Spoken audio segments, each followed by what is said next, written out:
ஹஜ்ஜை கொஞ்சம் சுருக்கமாக பார்ப்போம். கவனிங்க, ஒரு நினைவூட்டலாம். அல்ஹம்துலில்லாஹ், மக்கா போனோம், உம்ரா செஞ்சோம், உம்ராவை முடித்தோம், அல்ஹம்துலில்லாஹ் நம்ம ரூமுக்கு வந்தோம். பிறை 8. நான் முதல்ல உங்களுக்கு முறை சொல்கிறேன், அதுக்கப்புறம் நம்முடைய பயணத்துக்கு ஏற்ப எப்படி அமைஞ்சிருக்குங்கிறத சொல்கிறேன். பிறை 8 காலையில் சுபுஹ் தொழுகைக்கு பிறகு, பிறை 8 காலையில் சுபுஹ் தொழுகைக்கு பிறகு மீண்டும் குளித்து கொண்டு இஹ்ராமுடைய ஆடை அணிந்து கொண்டு நம்ம புறப்படுவோம் இன்ஷா அல்லாஹ் மினாவுக்கு. புரியுதா? இந்த பிறை 8க்கு மினாவுக்கு செல்வதற்கு பேர் என்னன்னு சொன்னா யௌமு தர்வியா. சொல்லுங்க, யௌமு தர்வியா. யௌமு தர்வியானா என்ன அர்த்தம் அப்படின்னா தண்ணீர் நிரப்பிக்கொள்வது. நீங்க யோசிப்பீங்க, தண்ணீர் நிரப்பிக்கிறதுக்கு மினாவுக்கு ஹஜ்ஜுக்கு போகிறதுக்கு என்னங்க சம்பந்தம் வந்துச்சுன்னு சொல்லிட்டு. அந்த காலத்தில் இதெல்லாம் எப்போ இருந்து உள்ள இபாதத்து இது. இப்போ நமக்கு அல்ஹம்துலில்லாஹ் இவ்வளவு வசதி வந்துருச்சு. அந்த காலத்தில் என்ன வசதி இருந்துச்சு? ஒரு வசதியும் கிடையாது. ஒவ்வொருத்தங்களும் தங்களுடைய தேவையை அவரவர்கள் தனித்தனியாக செய்து கொள்ளணும். அப்போ மக்காலிருந்து அவர்கள் ஹஜ்ஜுக்காக புறப்பட்டு மினா போகணும், மினாலிருந்து அரஃபா போகணும், அரஃபாலேருந்து முஸ்தலிஃபா வரணும், முஸ்தலிஃபாலேருந்து மினா வரணும், திரும்பவும் பிறை 10 அன்றைக்கு தான் அவங்க மக்காவுக்கு வர முடியும். இந்த இடைப்பட்ட இந்த 2-3 நாட்கள் அவங்களுக்கு தேவையான தண்ணியை மினாலையும் எடுக்க முடியாது, முஸ்தலிஃபால் எடுக்க முடியாது, அரஃபால் எடுக்க முடியாது. எங்கே இருந்தால் எடுத்துகிட்டு போனோம்? மக்காலிருந்து தான் ஜம்சம் தண்ணியை தான் எடுத்துகிட்டு போனோம்.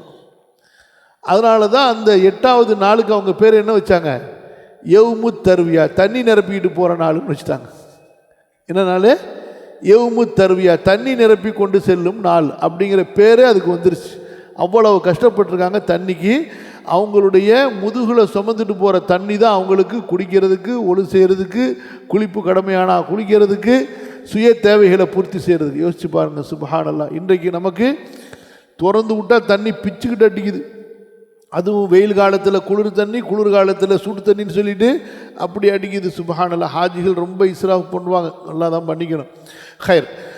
அப்போ பிறை 8 சரிங்களா? நம்ம எங்கே போவோம் இன்ஷா அல்லாஹ்? நம்ம தங்கி இருக்கக்கூடிய இடத்துலேருந்தே புறப்படுவோம். அதையும் கவனிச்சு கொள்ளுங்க. சில பேர் தப்பு என்ன செய்கிறாங்க, உம்ராவுக்காக சரி ஹஜ்ஜுக்காக வேண்டி இஹ்ராம் கட்ட போகிறேன்னு சொல்லிட்டு காபத்துல்லாவுக்கு போயிட்டுருவாங்க, மஸ்ஜிதுல் ஹராமை நோக்கி போவாங்க. சில பேர் நான் ஆயிஷா பள்ளியில் போய் இஹ்ராம் கட்டிட்டு வரேன்னு போவாங்க. ரெண்டுமே தப்பு. எங்கேருந்து தான் நம்ம இஹ்ராம் கட்டணும்? எங்கே தங்கி இருக்கிறோமோ அங்கேருந்தே நம்ம இஹ்ராம் கட்டிக்கிட்டு வாகனத்தில் உட்கார்ந்தவுடனே நம்ம தல்பியா சொல்லணும். அல்லாஹும்ம லப்பைக ஹஜ்ஜத்தன், அல்லாஹும்ம லப்பைக ஹஜ்ஜத்தன் என்று சொல்லி தல்பியா ஓதணும்.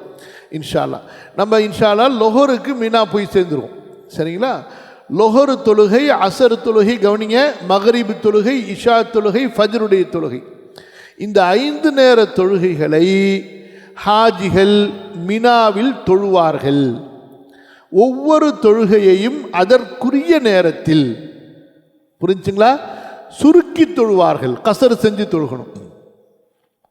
இது பிறை 8ல் நம்ம செய்ய வேண்டியதுமா. புரியுதுங்களாமா? பிறை 8க்கு எங்கே போவோம்? நம்ம மக்காலிருந்து மினாவுக்கு போவோம். சரிங்களா? மினால போய் எத்தனை வக்து தொழுவோம்? லொஹரு, அசரு, மக்ரிபு, இஷா, ஃபஜ்ர், இந்த 5 நேர தொழுகைகளை எப்படி தொழுவோம்? ஒவ்வொரு தொழுகையும் தனித்தனியாக அந்தந்த நேரத்தில் தொழுவோம். நம்ம முசாஃபிராக இருக்கோன்னு சொல்லி லொஹர் அசரோட, அசர லொஹரோட, அல்லது மக்ரிபோட இஷாவை, இஷாவோட மக்ரிபை சேர்க்க மாட்டோம். புரியுதுங்களா? ஹைர். முழுமையாக தொழுவோமா, சுருக்கி தொழுவோமா? சுருக்கி தொழுவோம். யாராக இருந்தாலும் சுருக்கி தான் தொழுவோம். அங்கே அல்ஹம்துலில்லாஹ் டென்ட்டில் ஜமாத்து நடக்கும், ஜமாத்தோட நம்ம தொழுவோம். இப்போ மினால தங்கி இருக்கக்கூடிய இந்த காலம், லொஹர்லேருந்து அடுத்த நாள் ஃபஜ்ர் வரைக்கும் தொழுதாச்சு, அல்ஹம்துலில்லாஹ். அதுக்கப்புறம் என்ன செய்யணுமா சொல்லுங்கள், சொல்லுவாங்க பாருங்கள் கரெக்டாக. என்ன செய்யணும்? இல்லைம்மா மினால தங்கி இருக்கிறோம். இப்போ மினால இப்போ நம்ம தங்கி இருக்கிறோமா? லோஹருக்கு போயாச்சு, லோஹர் தொழுதாச்சு, என்ன செய்யணும்? என்ன செய்யணும் சொல்லுங்கம்மா, சத்தமாக சொல்லுங்க. துவா செய்யணும். வேற என்ன செய்யணும்? திக்ர் செய்யணும். வேற என்ன செய்யணும்? குரான் ஓதுறது. மாஷா அல்லாஹ், ரொம்ப கரெக்டு. சரியா? இதான் செய்ய வேண்டியது. கரெக்டா? இதுதான் செய்யணும். புரியுதுங்களா? ஆனால் மக்கள் இங்கே சொல்கிறது ஒன்று, அங்கே செய்கிறது ஒன்று. இங்கே சொல்கிறது ஒன்று, அங்கே செய்கிறது ஒன்று. ஏன்னா மினாவுக்குன்னே தனியாக ஒரு பேக்கேஜ் வரும். என்ன வரும்? என்ன வரும்? பையில் ஒரு பை வச்சுருப்பாங்க. அந்த பைக்கு பேர் என்ன? மினா பையின்னு சொல்லி. அதில் என்ன இருக்கும்? ஊரில் உள்ள இந்த நொறுக்கு தீனி கடையினுடைய எல்லாமே அங்கே இருக்கும். பிரிச்சுக்கிட்டு உட்காந்துருவாங்க செட்டா. என்ன சாப்பிடலாம், சாப்பிட்றது தப்புன்னு சொல்லலை. அந்த மினா என்பது நல்ல கவனிங்க, பொழுதுபோக்குவதற்கான இடம் அல்ல. அதுதான் பாயிண்ட். புரியுதா? அல்லாஹ் சாப்பிட்றது ஆறாமாக்கி இருக்கலாம். இல்லை, பசிச்சு சேவைக்கு சாப்பிடலாம், ஒன்றும் பிரச்சனை கிடையாது. ஆனால் இப்படி கூடி உட்காந்துக்கிட்டு நொறுக்கு தண்ணியை பிரித்து வச்சுக்கிட்டு ஊரு கதை பேசிக்கிட்டு விளையாண்டுக்கிட்டு சிரிச்சுக்கிட்டு அதுக்குள்ள நேரம் அல்ல. புரிஞ்சுங்களாமா? மினா என்பது அதிகம் தல்பியா ஓதுவதற்கும் தக்பீர் ஓதுவதற்கும் குர்ஆன் ஓதுவதற்கும் திக்ரு செய்வதற்குமான நேரம். சரிங்களா? நம்ம சில முக்கியமான நேரங்களில் சில பயான்கள் செய்வோம். லொஹர் தொழுகைக்கு பிறகு, அப்புறம் அசர் தொழுகைக்கு பிறகு, மகரிபுக்கு பிறகு. அது சுருக்கமாக இருக்கும். அரை மணி நேரத்துலேருந்து 3/4 மணி நேரம் அளவுக்கு அந்த பயான் இருக்கும். தேவையான சில விஷயங்களை சொல்லுவோம். அது போக மற்ற நேரங்கள் எல்லாமே தனித்தனியாக உட்காந்து அவங்க திக்ரு துவா குர்ஆன் ஓதுறதுக்குன்னு உள்ள நேரங்கள். எங்கள் ஊருக்காரங்க அங்கே அந்த வந்திருக்கிறாங்க, எங்களுக்கு தெரிஞ்ச ஃப்ரெண்டு வந்து அந்த டென்ட்டில் இருக்கிறாரு அப்படின்னு சொல்லி அலைந்து நேரங்களை வீணாக்குவதற்காக உள்ளதல்ல. அதெல்லாம் நம்ம பின்னாடி பார்த்துக்கலாம். சரியா? ஹைர். இப்போ பிறை 8 முடிஞ்சிருச்சு. எப்போ முடிஞ்சிடும் பிறை 8? ஃபஜ்ர் தொழுகை முடியும் பொழுது நமக்கு முடிஞ்சிருச்சு. அரஃபாவுடைய ராத்திரி ஆரம்பிச்சிருச்சு. நமக்கு ராத்திரி இப்போ அந்த அரஃபாவுடைய பகல் வந்துருச்சு. ஃபஜ்ருடைய தொழுகைக்கு பிறகு எங்கே போவோம்? இன்ஷா அல்லாஹ் அரஃபா மைதானத்துக்கு போவோம். ஃபஸ்ட்டு மக்காலேருந்து எங்கே போனோம்? அப்படியே திரும்ப கண்டினியூ பண்ணிகிட்டே இருப்போம். மக்காலேருந்து எங்கே போனோமா? மினாவுக்கு போனோம். மினாவுக்கு இன்னொரு பேர் முனா. புரியுதுங்களா? ஏன் அதுக்கு மினா முனான்னு பேர் வந்துச்சு அது தெரியுமா? அதுவும் தெரிஞ்சுக்கணும் இன்ஷா அல்லாஹ். அப்போ அந்த மினாலேருந்து நம்ம அரஃபா போவோம். மினாலேருந்து அரஃபா போவோம். அப்படி அரஃபா போகும் பொழுது நம்ம ஃபஜ்ருக்கு பிறகு புறப்படுவோம் அல்லது கொஞ்சம் லேட்டாக புறப்படுவோம். அது பின்னாடியும் சொல்லுவோம். சில நேரங்களில் இரவுலேயே புறப்படுற மாதிரியும் வரும். தப்பு கிடையாது. அரஃபா போன உடனே நம்ம இன்ஷா அல்லாஹ் அரஃபாவில் லொஹரு தொழுகையையும் அசரு தொழுகையையும் ஜம்மு செஞ்சு சேர்த்து தொழுகணும். அதுக்கு முன்னாடி ஒரு சின்ன பயான் இருக்கும். அதுக்கு பிறகு லொஹரு தொழுகையும் அசரு தொழுகையும் சேர்த்து நம்ம தொழுவோம். லொஹருக்காக அதான் சொல்லுவாங்க. அதுக்கு பிறகு இக்காமத்து, அதுக்கு பிறகு லொஹருடைய 2 ரக்காத்து, அதுக்கப்புறம் இக்காமத்து, அசருடைய 2 ரக்காத். இன்னொரு விஷயம் நல்லா கவனித்து கொள்ளுங்கம்மா. இந்த மினால தங்கி இருக்கும் பொழுதும் அதே போல் இப்போ அரஃபாவில் இருக்கும், அதே போல் அடுத்து முஸ்தலிஃபா வருவோம், திரும்ப மினால வருவோம். நமக்கு சுன்னத்தான தொழுகைகள் மன்னிக்கப்பட்டவை. சுன்னத்தான தொழுகை கிடையாது, ஃபர்லான தொழுகையை தொழுதுருவோம். அது போக உபரியான நஃபிலான தொழுகைகளை நீங்கள் தொழுகலாம். தஹியத்துல் ஒழு செஞ்சு ஒழுக்குள்ள 2 ரக்காத் தொழுக விரும்புகிறீங்க தொழுங்க, தஹஜ்ஜத் தொழுக விரும்புகிறீங்க, துஹா தொழுக விரும்புகிறீங்க, அதெல்லாம் செய்யலாம். ஆனால் ஃபர்லான தொழுகைக்கு முன்னாடி பின்னாடி இருக்கக்கூடிய சுன்னத்திற்கு பாருங்கள், அது மன்னிக்கப்பட்டது. வெறும் ஃபர்லை மட்டும் நம்ம நிறைவேற்றுவோம். ஹைர். அப்போ நம்ம அரஃபா போன உடனே இன்ஷா அல்லாஹ் அரஃபாவில் நம்ம தொழக்கூடிய தொழுகைகள் எத்தனை தொழுகைகள் எந்த நேரத்தில் தொழுவோம்? 2 நேர தொழுகைகள், லொஹருடைய தொழுகை அசருடைய தொழுகையையும் அதை எந்த நேரத்தில் தொழுவோம்? இன்ஷா அல்லாஹ் லொஹருடைய நேரத்தில் தொழுவோம், சேர்த்து தொழுவோம், சுருக்கி தொழுவோம். சரியா? அதற்கு பிறகு சூரியன் மறைகின்ற வரை, அதுக்கு பிறகு சூரியன் மறைகின்ற வரை துஆவுக்கான நேரம். சரிங்களா? ஹஜ்ஜுடைய நாள் இருக்கிறதே, அல் ஹஜ்ஜு அரஃபா. ஹஜ் என்பதே அரஃபா தான். அல்லாஹு தஆலா முதல் வானத்திற்கு இறங்குகிறான், மலக்குகளிடத்தில் பெருமை பேசுகிறான். இந்த அடியார்கள் எல்லாம் இப்படி ஒரு அதாவது அழுக்கடைந்த மேனியோடு முடி படர்ந்த இந்த முடியோடு ஏன் வந்திருக்கிறார்கள்? நான் அவர்களை எல்லாம் மன்னித்து விட்டேன், நீங்கள் சாட்சியாக இருங்கள் என்று அல்லாஹு தஆலா மலக்குகளை பார்த்து சொல்கிறான். புரியுதுங்களா? ரொம்ப ஒரு முக்கியமான நாள் அந்த அரஃபாவுடைய நாள். ஹாஜிகள் துஆவுக்காக வேண்டி உள்ள நாள். அதனால தான் நமக்கு அரஃபாவில் வந்து அங்கே நோன்பு வைக்கிறது நமக்கு தடுக்கப்பட்டது. இங்கே உள்ளவங்க அரஃபா நாளில் நோன்பு வைப்பாங்க. சரிங்களா? அதிகமாக துஆ கேட்கணும். எது வரைக்கும் துஆ கேட்டுக்கிட்டே இருப்போம் இன்ஷா அல்லாஹ்? சூரியன் மறைகிற வரைக்கும். அடுத்து சூரியன் மறைஞ்ச உடனே இன்ஷா அல்லாஹ் அங்கேருந்து நம்ம முஸ்தலிஃபா நோக்கி போவோம். எங்கே நோக்கி போவோம்? முஸ்தலிஃபா. இப்போ மகரிப் நேரம் வந்துருச்சு, தொழுகையெல்லாம் கரெக்டாக நேரத்தில் தொழுகணுமே. மகரிப் அரஃபாலேயே தொழுதுருவோமா? சொல்லுங்க. எஸ், நோ, தொழுவக்கூடாது. என்ன செஞ்சிடக்கூடாது? மகரிபை அரஃபால தொழக்கூடாது. சரிங்களா? நம்ம நேராக அங்கேருந்து புறப்படுவோம். பயணத்துக்கான ஏற்பாடு நம்ம இன்ஷா அல்லாஹ் முஸ்தலிஃபாவில் போய் சேர்ந்த உடனே தான் மகரிபையும் இஷாவையும் சேர்த்து இஷாவுடைய நேரத்தில் தொழுவோம். அப்போ அதான் சொல்லப்படும், இக்காமத்து சொல்லப்படும். மகரிபு 3 ரக்காத். மகரிபில் கசர் இருக்காமா?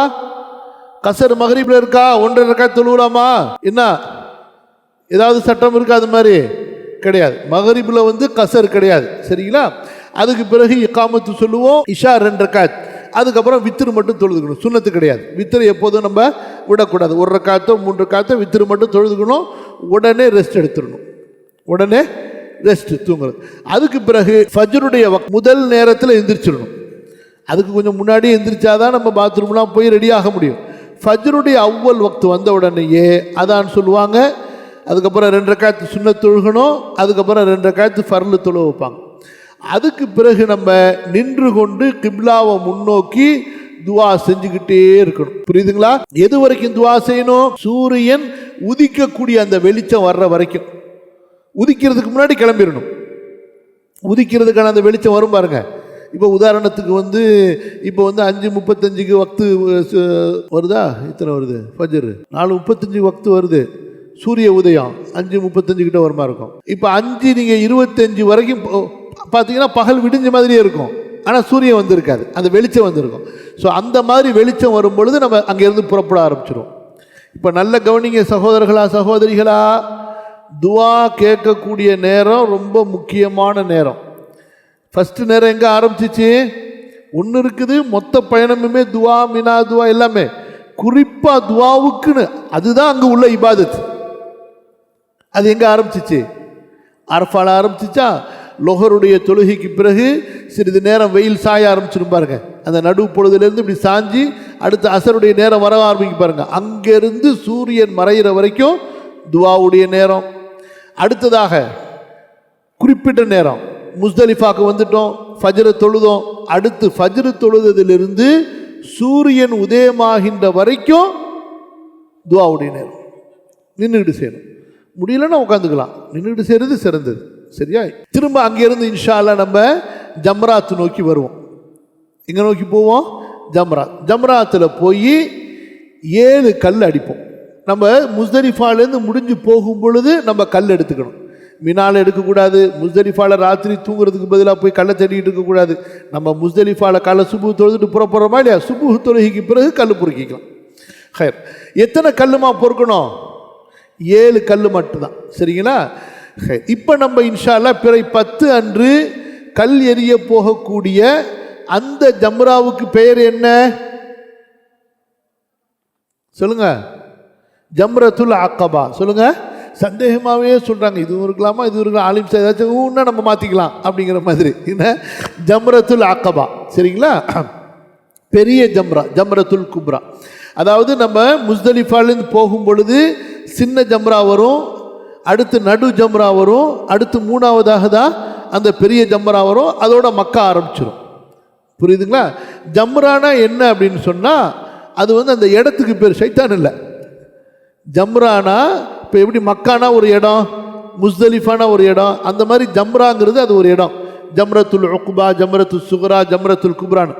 அரபுகள் அந்த காலத்தில் அங்கே கூடி உட்காந்து சபை போட்டு பேசிக்கிட்டு இருப்பாங்க. திண்ணை போட்டு பேசிக்கிட்டு கவிதை பாடிக்கிட்டு ஜாலி பண்ணிக்கிட்டு அவங்க அந்த காலத்து ஐயாமுல் ஜாஹிலியாவுடைய பெருமை பேசிக்கிட்டு இருப்பாங்க. அதுக்கு பேர் தான் ஜம்ரா. அந்த அந்த இடத்துக்கு பேர் இந்த முச்சந்தின்லாம் சொல்கிறோமா இல்லையா? அந்த மாதிரி அந்த இடத்துக்கு பேர் ஜம்ரா.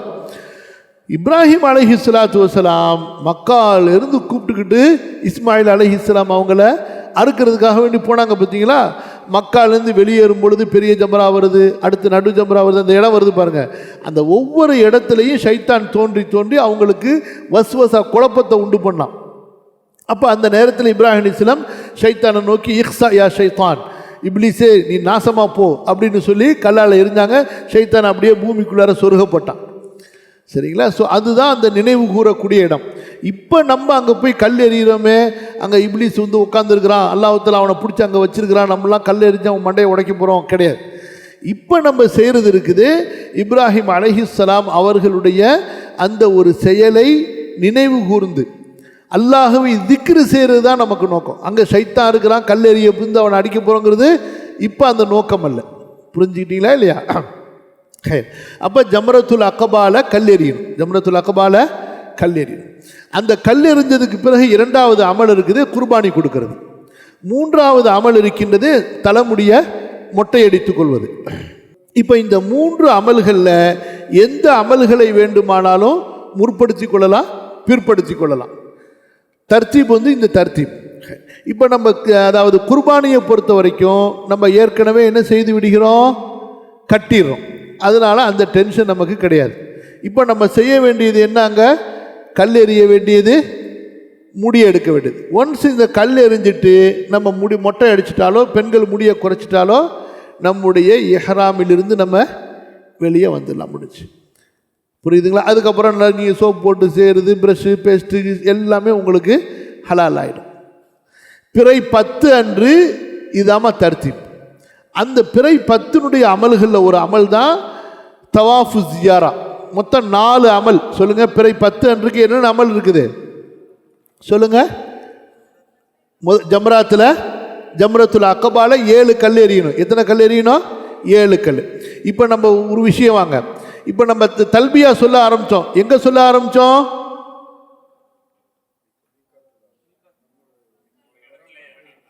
இல்லை போயிட்டாங்க, திரும்ப ஊருக்கு வந்துட்டாங்க. தல்பியா சொல்ல ஆரம்பித்தோம், எங்கே சொன்னோம்? மக்கால நம்ம இருக்கிற ரூமில் வாகனத்தில் ஏறினதிலிருந்து ஹஜ்ஜுக்கான தல்பியா சொன்னோம்ல. அந்த தல்பியா எங்கே முடிப்போம் என்றால், ஜம்ராவில் முதல் கல்லை எறிகிறதுக்கு முன்னாடி முடிப்போம். புரிஞ்சுச்சா? அது வரைக்கும் அந்த தல்பியா கண்டினியூ பண்ணிக்கிட்டே இருப்போம். அரஃபாலிருந்து முஸ்தலிஃபா போகும் பொழுதும் அல்லது முஸ்தலிஃபாலிருந்து ஜம்ராத்தில் கல் எறியும் பொழுதும் தல்பியாவோடு சேர்த்து தஹ்லீலும் சொல்லிக்கலாம். லா இலாஹ இல்லல்லாஹு அல்லாஹு அக்பர், லா இலாஹ இல்லல்லா இடையில சேர்த்து சொல்லிக்கலாம். பெரும்பாலும் எதை சொல்லுவோம் அதிகமாக? தல்பியா. ஒன்ஸு ஜம்ராத்தில் நம்ம கல் எரிஞ்ச உடனே தல்பியா ஸ்டாப். கல் எப்படி எரியணும்? முதல் கல் எரியும் போது பிஸ்மில்லாஹி அல்லாஹு அக்பர், பிஸ்மில்லாஹி அல்லாஹு அக்பர். சரி, இப்போ இந்த கல் பொறுக்கிறது இருக்குல்ல, எவ்வளவு பெரிய கல் பொறுக்கிக்கலாம்? அடிச்சா மண்டை உடையிற மாதிரி, என்னம்மா இவ்வளோ பெருசுக்கு நல்லா கையில் பிடிச்சி எரியிற மாதிரி அஸ்தக்ஃபிருல்லாஹ் அல்-அஸீம் செய்யக்கூடாது. இந்த விரல் நுனியில் எவ்வளோ பெரிய கல்லை பிடிக்க முடியும்? இப்படி எடுத்தீங்கன்னா எவ்வளவு பெரிய கல்லை இப்படி பிடிக்க, அதுதான் ஒரு பெரிய கொண்டக்கல் இருக்கு பாருங்க, அந்த சைஸுக்கு தான் இருக்கணும். ரசூல் ஸல்லல்லாஹு அலைஹி வஸல்லம் அந்த கல்லை பொறுக்கி எடுக்க சொல்லி ஒட்டகத்துக்கு மேலே உட்கார்ந்து கொண்டு கையை தூக்கி எல்லாருக்கும் காட்டுறாங்க. இந்த பாருங்க, கல் இந்த பெருசுக்கு தான் இருக்கணும், இந்த பெருசுக்கு தான் இருக்கணும் அப்படின்னு அவ்வளவு பேருக்கு காட்டிட்டு, உங்களுக்கு முன் வாழ்ந்த மக்கள் ஏன் நாசமாக போனார்கள் என்றால், அவர்களுடைய நபிமார்கள் காட்டிய வழிமுறைகளை தாண்டி அவர்கள் இபாதத்து செய்தார்கள். நபிமார்கள் ஒரு வழிமுறை காட்டுறாங்களே, அதுக்கு மேலே போய் அவர்கள் இபாதத்து செய்து கெட்டு போனார்கள்ங்கிறாங்க. சுப்ஹானல்லாஹ். அப்போ சொல்லப்பட்ட இபாதத்தை செய்யாமல் விட்டாலும் நாசம், அதை விட எக்ஸ்ட்ரா நம்ம இஷ்டத்துக்கு அதிகப்படுத்தாலும் நாசம். அல்லாஹ் பாதுகாக்கணும். அதனால் கட்டையை தூக்குறது, கம்பை தூக்குறது, செருப்பை தூக்குறது, பெரிய கல்லை தூக்குறது, இதெல்லாம் நம்ம செய்யக்கூடாது. சின்ன கல்லளவுக்கு தான் எடுக்கணும். கல்லை எரியணும். எப்படி எரியணும்? இந்த பாருங்கள், மொத்தமாக 7 கல் கையில் இருக்குது, ஒரே வேலையாக முடிச்சிடலாமா? செய்யக்கூடாது. ஒரு தடவை எரிஞ்சதாகத்தான் ஆகும். புரிஞ்சுச்சா? அப்போ ஒரு கல்லையும் தனித்தனியாக எரியணும். சொல்லுங்கம்மா. ஒரு கல்லையும் முதல் கல் எரியும் போது பிஸ்மில்லாஹி அல்லாஹ் அக்பர், அல்லாஹு அக்பர். இப்போ எரியிறதுங்கிறது பாருங்களேன், கையை அப்படி போகணும், அப்போ தான் அது எரியிறது. சும்மா அப்படி பக்கத்தில் போயிட்டு இது போடுறது. இது என்னது? போடுறது. எரியிறதுனா இப்படி இருக்கணும், கையில் அந்த வேகம் இருக்கணும். ஒரு கல்லை எரியும் பொழுதும் அல்லாஹு அக்பர், அல்லாஹு அக்பர், அல்லாஹு அக்பர், அல்லாஹு அக்பர், அல்லாஹு அக்பர், அந்த மாதிரி 7 தடவை எரியணும். யாராவது முடியாதவங்க கல்லை நீங்கள் வாங்கிட்டு போயிருந்தா முதல்ல உங்கள் கல்லை எரியணும், அதுக்கப்புறமா அவங்க கல்லை எரியணும். அதே போல தான் அவங்க கல்லையும் 7 தடவை தனித்தனியாக ஒரு கல்லாக எரியணும். நம்ம கல்லை தனித்தனியாக எரிஞ்சிட்டு அவங்க கல்லை தூக்கி மொத்தமாக போட்டு போலாமா? செய்யக்கூடாது. அதே போல் தான் அல்லாஹ் அக்பர் சொல்லி எரியணும். ஹைர். அடுத்து அப்போ ஜம்ராத் திரும்ப வாங்க. பிறை 10 அன்றைக்கு என்னென்ன அமல் இருக்குன்னு சொன்னோம்? 4 அமல் சொன்னோம். முதலாவது அமல் ஜம்ராத்தில் கல் எறிகிறது, அப்புறமா குர்பானி கொடுக்கறது, அதுக்கப்புறமா முடியை இறக்கிறது. சரிங்களா? அதுக்கப்புறமா தவாஃபு ஜியாரா. அதுக்கப்புறம் என்ன செய்யணும்? தவாஃபு ஜியாரா. கவனிங்க, இந்த தவாஃபு ஜியாராவை பொறுத்த வரைக்கும் பிறை 10க்கு முடியவில்லை என்றால் நம்ம ஊருக்கு எப்போ திரும்பி வருவோமா இல்லையா, அது வரைக்கும் நம்ம செஞ்சுக்கலாம். ஆனால் சட்டம் என்னன்னு சொன்னால் முழுமையாக ஹலால் ஏற்படாது. முழுமையாக கணவன் மனைவி வீடு சேருவது கூடாமல் இருக்கும். அதை தவிர அவங்க ட்ரெஸ்ஸு மாற்றிக்கிறது, நறுமணம் பூசுறது எல்லாமே அவங்களுக்கு ஹலால் ஆகிடும். புரிஞ்சுச்சா? அதில் நமக்கு இந்த ஒரு வசதி அல்லாஹ்வின் புறத்திலிருந்து நமக்கு கொடுக்கப்பட்டிருக்கு. புரியுதுங்களா? ஹைர். இப்போ 10 முடிஞ்சிருச்சுங்க. அடுத்து பிறை 11. அடுத்து என்ன இருக்குது? பிறை 10 முடிஞ்சிருச்சுன்னா 11. 11க்கு நம்ம என்ன செய்யணும்? 11க்கு ஒரு அமலும் இல்லை. எதை தவிர 5 நேர தொழுகையை மினால நம்ம தொழுவோம், தனித்தனி வக்தில் தொழுவோம், கசரு செஞ்சு தொழுவோம், தக்பீர் சொல்லிக்கிட்டே இருப்போம்.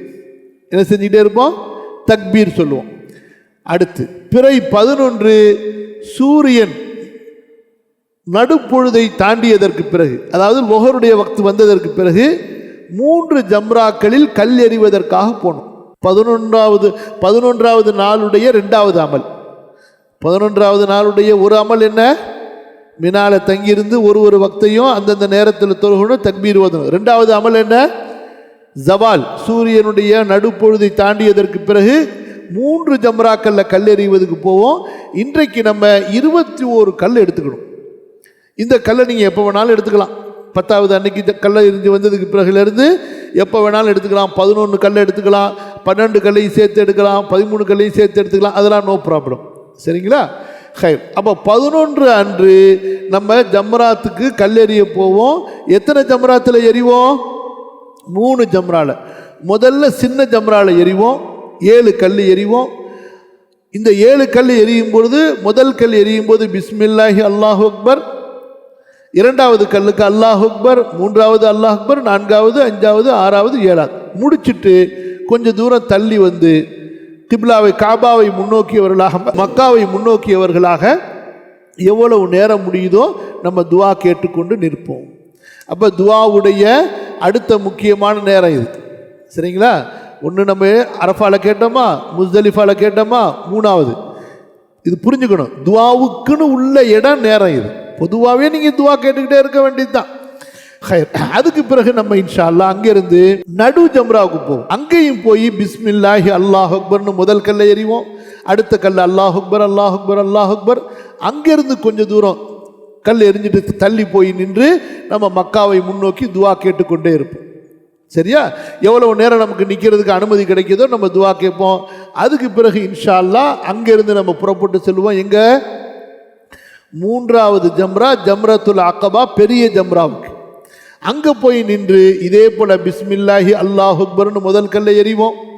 அதுக்கு பிறகு அல்லாஹ் அக்பர் அல்லாஹ் அக்பர் அல்லாஹ் அக்பர் அல்லாஹ் அக்பர் அல்லாஹ் அக்பர் 7 கல்லை எரிஞ்சிட்டு துஆ இல்லை.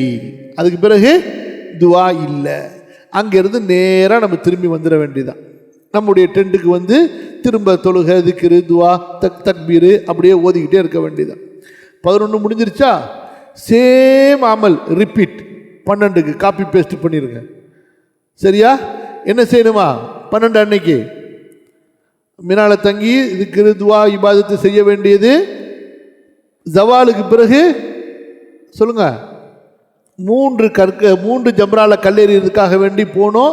அதே போல தான் இப்போ நம்ம எஹ்ராம்லாம் இருக்க மாட்டோம். போகும்போது வரும்போது தக்பீர் தான் சொல்லிக்கிட்டு இருப்போம். முதல் ஜம்ரால கல்லெறிஞ்சிட்டு துவா கேட்போம், 2வது ஜம்ரால கல்லெறிஞ்சிட்டு துவா கேட்போம், 3வது ஜம்ரால துவா இல்லை, திரும்பி வந்துடுவோம். சரிங்களா?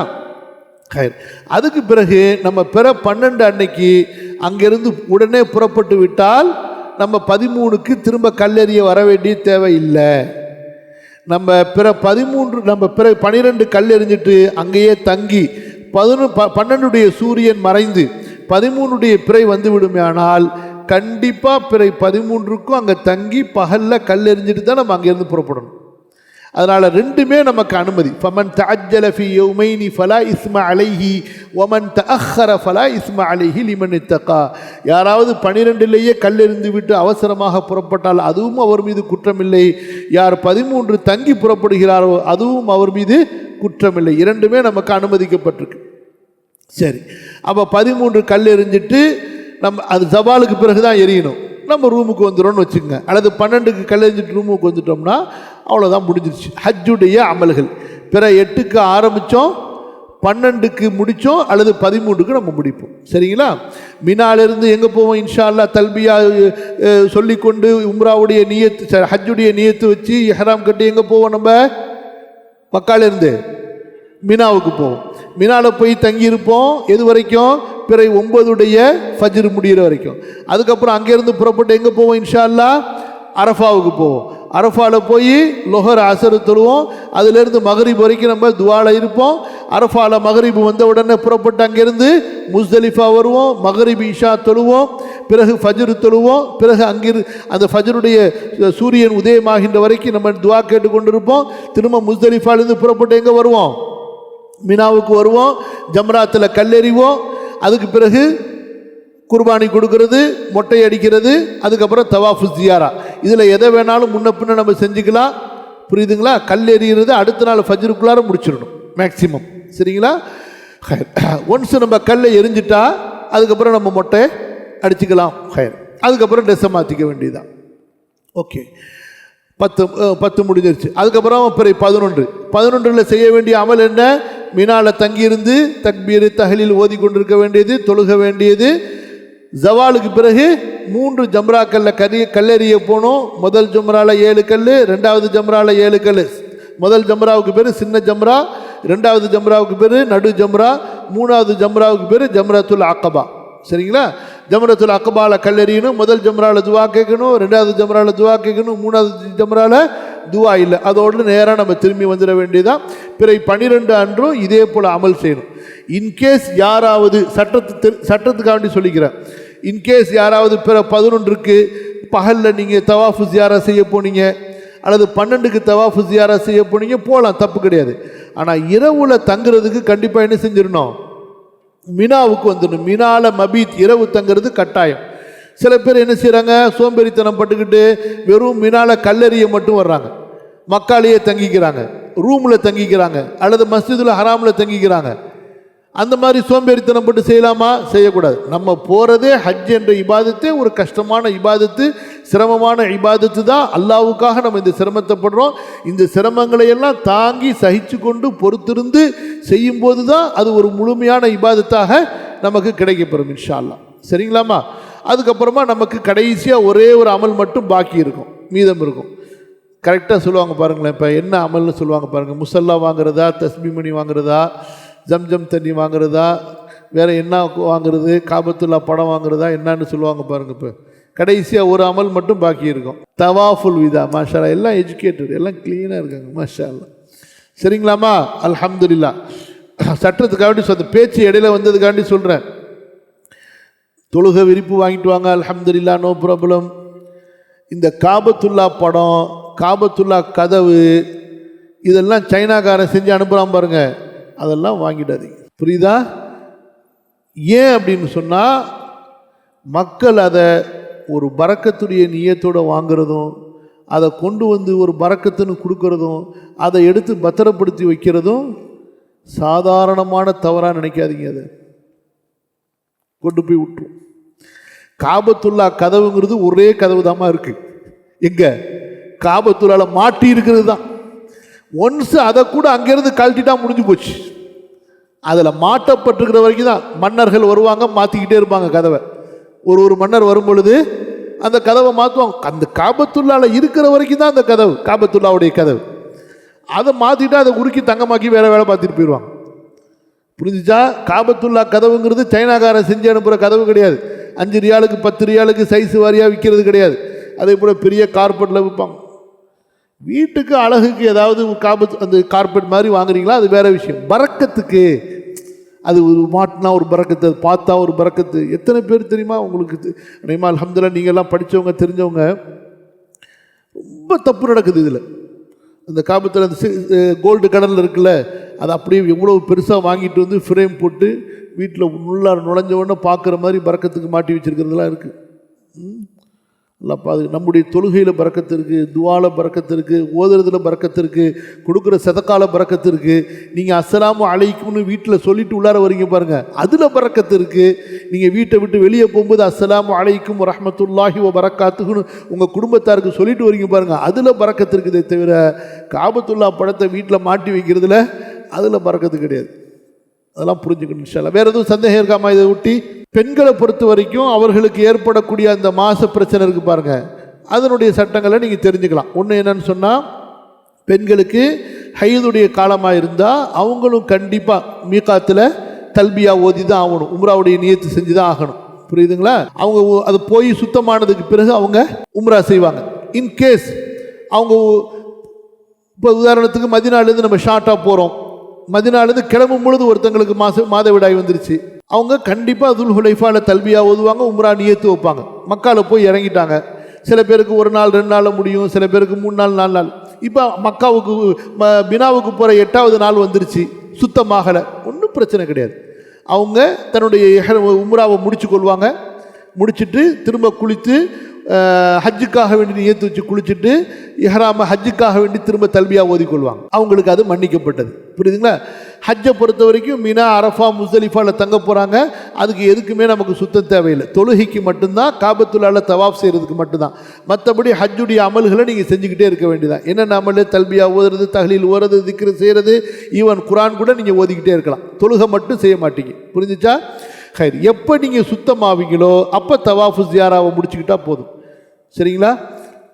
இதாம்மா சட்டம், வேறு எதுவுமே பிரச்சனை கிடையாது. ஆயிஷா ரலியல்லாஹு அன்ஹா அவங்களே அழுதாங்க, யா ரசூலல்லாஹ் நான் இன்னும் தவாஃபு ஜியாரா பண்ணலையே, எனக்கு ஹைது வந்துருச்சே, மாசவிடாய் வந்துருச்சேன்னு ஒவ்வொன்று உட்காந்து அழுவ ஆரம்பிச்சிட்டாங்க. ரசூலுல்லாஹ் சொன்னாங்க, ஏமா இதுக்கு போய் பஞ்சாயத்து பண்ண அழுதுகிட்டு இருக்கிறீங்க? இது அல்லாஹ் தஆலா ஆதமுடைய பெண் மக்கள் மீது அல்லாஹ் போட்ட ஒரு விதி, ஒன்றும் பிரச்சனை இல்லை. இஃப அலிமா இஃப அலுல் ஹாஜு, ஹாஜி என்னென்ன அமல் செய்வாரோ எல்லாத்தையும் செய்யுங்க, தவாஃபை மட்டும் எதிர்பார்த்துறீங்க, வெயிட் பண்ணிட்டுருக்கீங்கன்னு சொல்லிட்டாங்க. சரிங்களா?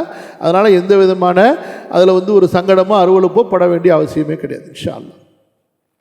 அடுத்து தவாஃபுல் விதா இருக்கு பாருங்க, அது செய்யக்கூடிய நேரத்தில் பெண்களுக்கு மாதவிடா வந்துட்டால் மன்னிக்கப்பட்டது. அவங்களுக்கு தவாஃபுல் விதா கட்டாயம் கிடையாது, அவங்க அது செய்யாமலேயே போகலாம். தவாஃபு ஜியாரா மட்டும் அவங்களுக்கு ஃபர்து.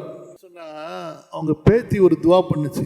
நாங்கள் போன வருஷம் மக்காவில் இருக்கும் பொழுது அவங்க பேத்தி என்ன செஞ்சுன்னா, உங்களை எப்படி சொல்லும், அப்பா என்னப்பா நீ வருஷம் வருஷம் ஹஜ்ஜிக்கு நீ போயிடுற, நீ இல்லாமல் இங்கே நல்லா இருக்க மாட்டேங்குதப்பா. அவளுக்கு எத்தனை பேத்தி மொத்தம்? 4 பேத்தி, பேரை 8 பேர், 8 பேரை 4 பேத்தியா. அந்த பேத்தி என்னப்பா நீ பாட்டுக்கு போயிட்டே இருக்க ஹஜ்ஜிக்கு, நீ இல்லாமல் ஹஜ்ஜி பெருநாள் இங்கே நல்லா இருக்க மாட்டேங்குது அப்படின்னுச்சு.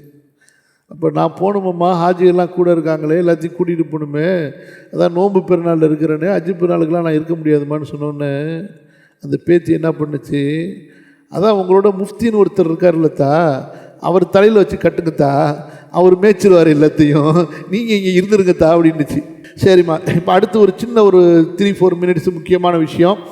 அல்லாஹும்ம யஸ்ஸிர் ரப்பி ஸித்னி இல்மா, அல்ஹம்துலில்லாஹ் அல்ஹம்துலில்லாஹ். இதில் என்ன ஒரு விஷயம்னு சொன்னால், அல்ஹம்துலில்லாஹ் நிறைய சகோதரர்கள் சகோதரிகள் ஹஜ்ஜுக்காக நியத்து வச்சு முன்கூட்டி அதுக்காக வேண்டி பயண ஏற்பாடுகள் செஞ்சு காசெல்லாம் கட்டி கடைசி நேரத்தில் ஏற்பட்ட ஒரு அதாவது பிரச்சனையினால் அவங்க ஹஜ்ஜுக்கு வர முடியாமல் போயிடுச்சு. இது அவங்களுக்கு எப்படி மனசு வருத்தமாக இருக்குதோ அதே போல் தான் அவங்கள கூட்டிகிட்டு போகக்கூடிய எங்களுக்கும் ரொம்பவும் மனசு சங்கடமாக இருக்குது. சரிங்களா? அல்லாஹ் போதுமானவன், ஹஸ்புன் அல்லாஹ் வ நிஅமல் மௌலா வ நிஅமல் வக்கீல் வ நிஅமன் நசீர். இப்போ நம்மை பொறுத்த வரைக்கும் நம்ம மூமின்கள் எல்லாமே அல்லாஹ்வுடைய விதியை கொண்டு நடக்குது அப்படின்னு நம்பக்கூடியவர்கள். சரியா? நாளைக்கு என்ன நம்மால் செய்ய முடியுங்கிற திட்டத்தை கூட நம்ம ஒரு கற்பனை தான் பண்ண முடியுமே தவிர உறுதி செய்ய முடியாது. ஒமா ததிரி நஃப்சும் மாதா தக்ஸிபு கதா, சூரா லுக்மானுடைய கடைசி வசனம், நாளை ஒரு ஆன்மா என்ன செய்யும் என்பதை அது அறியாதுன்னு அல்லாஹ் சொல்கிறான். இந்த விதியில் உள்ள விஷயங்களை நம்ம முழுக்க முழுக்க சரணடைஞ்சு ஏற்றுக்கொள்ளும் பொழுது தான் அது நம்முடைய ஒரு ஈமான் முழுமை அடைவதற்கும் அல்லாஹ்வை கொண்டுண்டான ஒரு முழுமையான திருப்திக்கும் காரணமாக இருக்குது. ரிஸ்க்கு சம்மந்தப்பட்டது இருக்குது. நம்முடைய ரிஸ்க் அங்கே இருந்துச்சுன்னா கண்டிப்பாக நம்ம அங்கே போயிடுவோம். எத்தனையோ விஷயங்கள் சிந்திச்சு பாருங்கள். சுப்ஹானல்லாஹ். இப்போ ஏதோ ஒரு விஷயம் நடந்திருக்குது, அல்லாஹ் போதுமானவன். அதனால் கவலைங்கிறது கண்டிப்பாக இருக்கும். எப்படி இல்லாமல் இருக்கும்? ரசூல் ஸல்லல்லாஹு அலைஹி வஸல்லம் ஹஜ்ஜி உம்ராக்கு வந்தாங்க. 6 வருஷமாக காபத்துல்லாவை பார்க்காம ரசூல்லா இருந்தாங்கன்னா எப்படி இருந்திருக்கும்? நமக்கெல்லாம் காபா மேலே என்ன பாசம் பிரியம் இருக்குது, ரசூல்லாவுக்கு என்ன பாசம் பிரியம் இருந்திருக்கும்? ஒவ்வொரு நாளும் ரசூல் ஸல்லல்லாஹு அலைஹி வஸல்லம் தஹஜ்ஜத் நேரத்தில் வீட்டிலேருந்து வெளியே வருவாங்க. இரவனுடைய நடுநிசிக்கு பிறகு காலையில் அதிகாலை வரைக்கும் காபத்துல்லாவுக்கு முன்னாடி நின்று கொண்டு வணங்கி கொண்டிருப்பார்கள். இப்போ மக்கால் இருக்கும்போது, புரியுதுங்களா இல்லையா? மக்கால் இருக்கும்போது நபித்துவத்துக்கு பிறகு 13 வருஷம் ஒவ்வொரு நாளும் எப்போ புறப்பட்டுருவாங்க ரசூல் ஸல்லல்லாஹு அலைஹி வஸல்லம் வீட்டிலிருந்து? இரவனுடைய நடுப்பகுதிக்கு பிறகு தஹஜ்ஜத்துக்கு வந்துடுவாங்க.